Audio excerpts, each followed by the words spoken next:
Hello guys. Good morning, good morning, good morning. Friday na naman. Ayan, welcome po to Koy Sab channel sa YouTube. Today's po is Friday at magbe-bake na naman po tayo. At ang akin pong napiling i-bake for today is banana carrot muffin. Ayan. And itry natin kasi ngayon ko lang ito isusubukan gawin. And syempre kinuha ko to sa internet and lalagyan ko na lang siya ng twist. Lalagyan ko siya ng chocolate, dark chocolate bits sa ibabaw. So, samahan niyo ako guys. And let's bake! Yeah!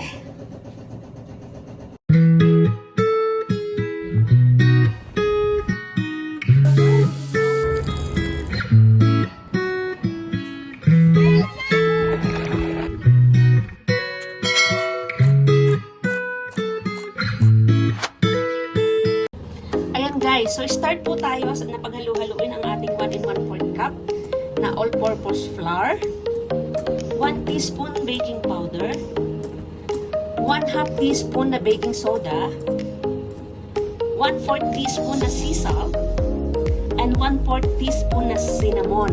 Ayan, pinaghalo-halo ko po ito dito, and isinama ko na rin po ang ating 1/2 cup na sugar, 100 grams siya bale. Ayan. So, hinalo po natin siya ng maayos. Ayan, guys. And isi-set aside po natin siya. Ayan.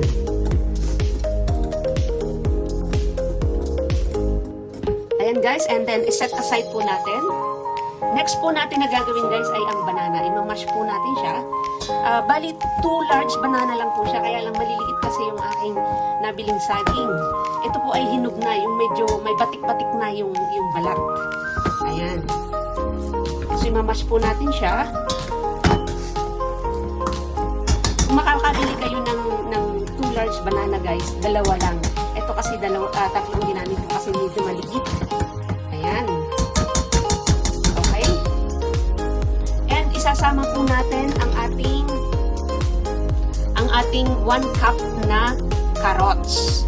Ayan. 1 cup po na carrots.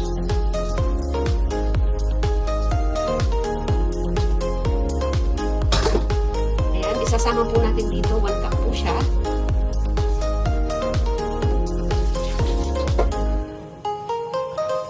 Ayan guys, and then haluin ulit natin. Haluin ulit natin.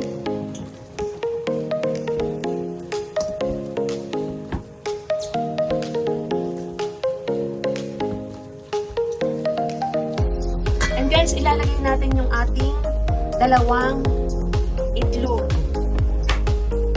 Ayan.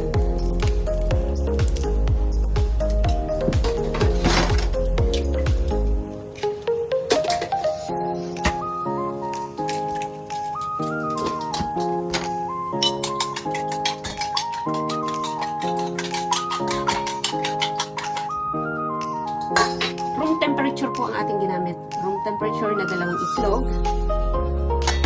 At syempre, lalagyan natin siya ng vanilla. Ayan, 1 teaspoon na vanilla. At ang ating 1/2 cup na unsalted butter. Ayan, 1/2 cup po siya. Slightly melted. Tapos, i-mix po natin. Huwag po natin siyang i-overmix. Ayan.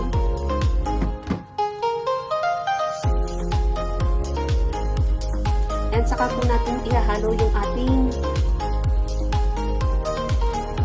dry ingredients. Ayan. Ito po yung dry ingredients natin. Kalahati muna. Para mahalong mabuti.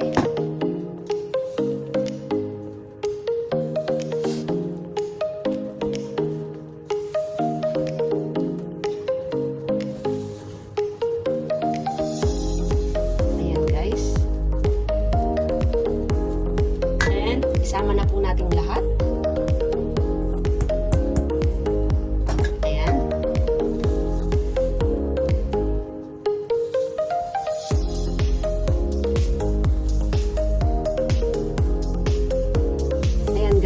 ilalagay natin yung ating walnuts. Ayan.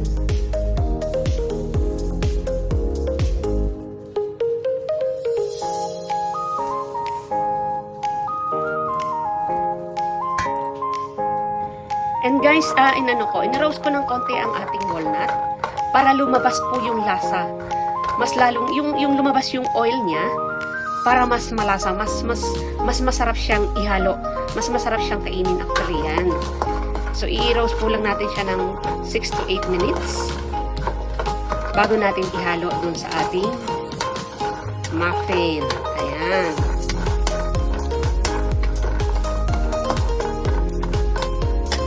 Pwede rin sa oven guys, kaya lang may ginagawa kasi ako sa oven. May niluluto ako, may niro-roast ako sa oven namin. So dito na lang sa kawali. Pwede rin ito. Ayan. Bantayan lang ng mabuti kasi pag iniwan yun, nasusunog.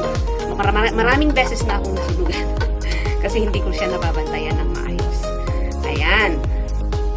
So okay guys, lalagyan na natin ang ating walnut. Ayan. Kunti lang, tapos yung iba ilalagay natin sa ibabaw.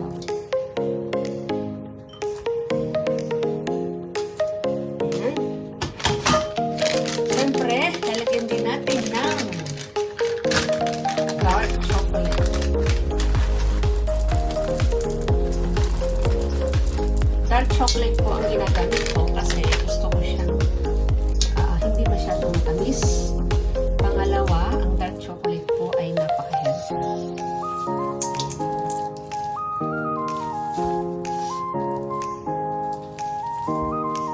Huwag po natin siyang i-overmix.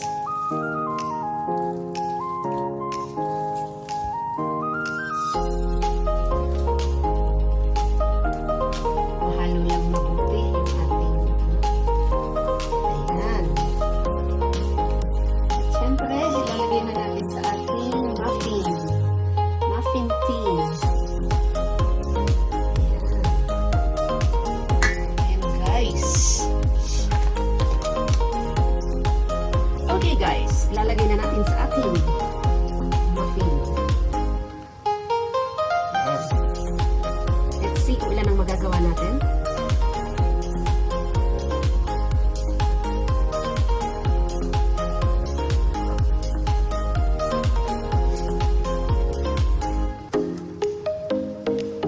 Dagdagan na lang natin mamaya. Pero isang kutsara lang muna ang ating ilagay.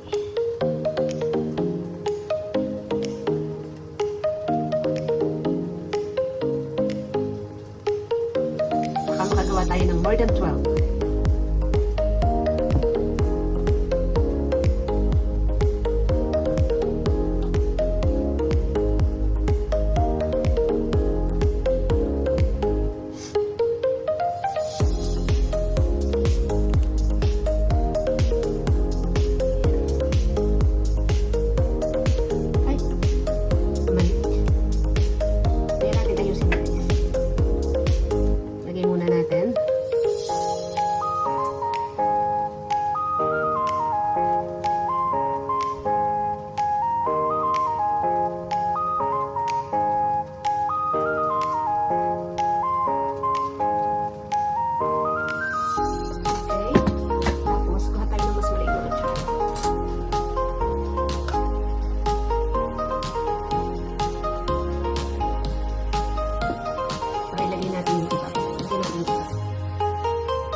So, siguro makakagawa tayo ng 16.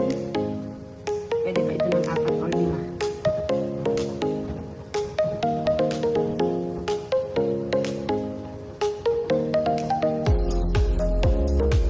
Ayan. And, i-oven po natin siya. Ilalagay natin siya sa oven for 30 to 45 minutes. Depending sa, i-check na lang po natin. At syempre, lalagyan po natin siya ng walnut sa ibabaw. Para meron tayong variety. Para merong crunchy-crunchy ba sa ibabaw. No? Additional toppings lang yan. Kailangan maliliit lang.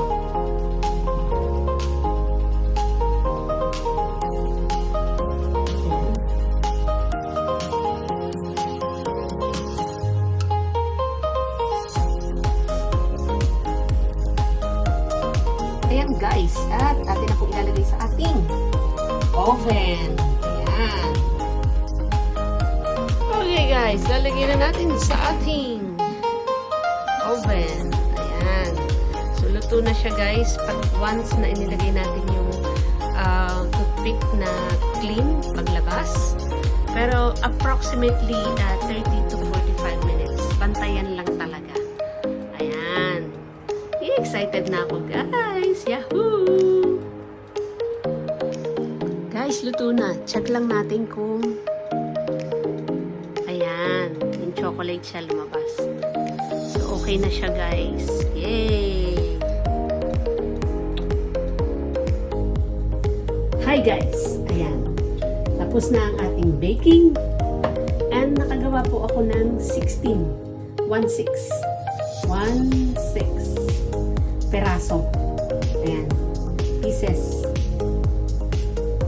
ng banana carrot muffin. Ayan. Ayan. So, titikman natin guys. Okay? Ito na lang maliit. Medyo warm pa siya. Kasi kaluluto lang.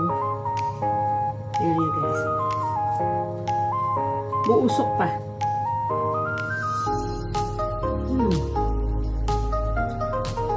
Tama lang, hindi siya matamis. Ang nagpatamis lang siya guys, yung dark chocolate na konti.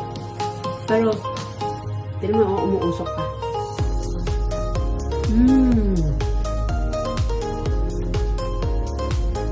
Sarap.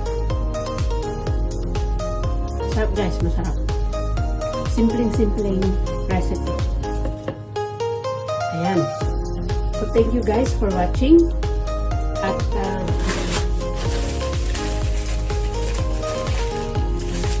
kung hindi pa po kayo nakasubscribe, please subscribe, Koysab.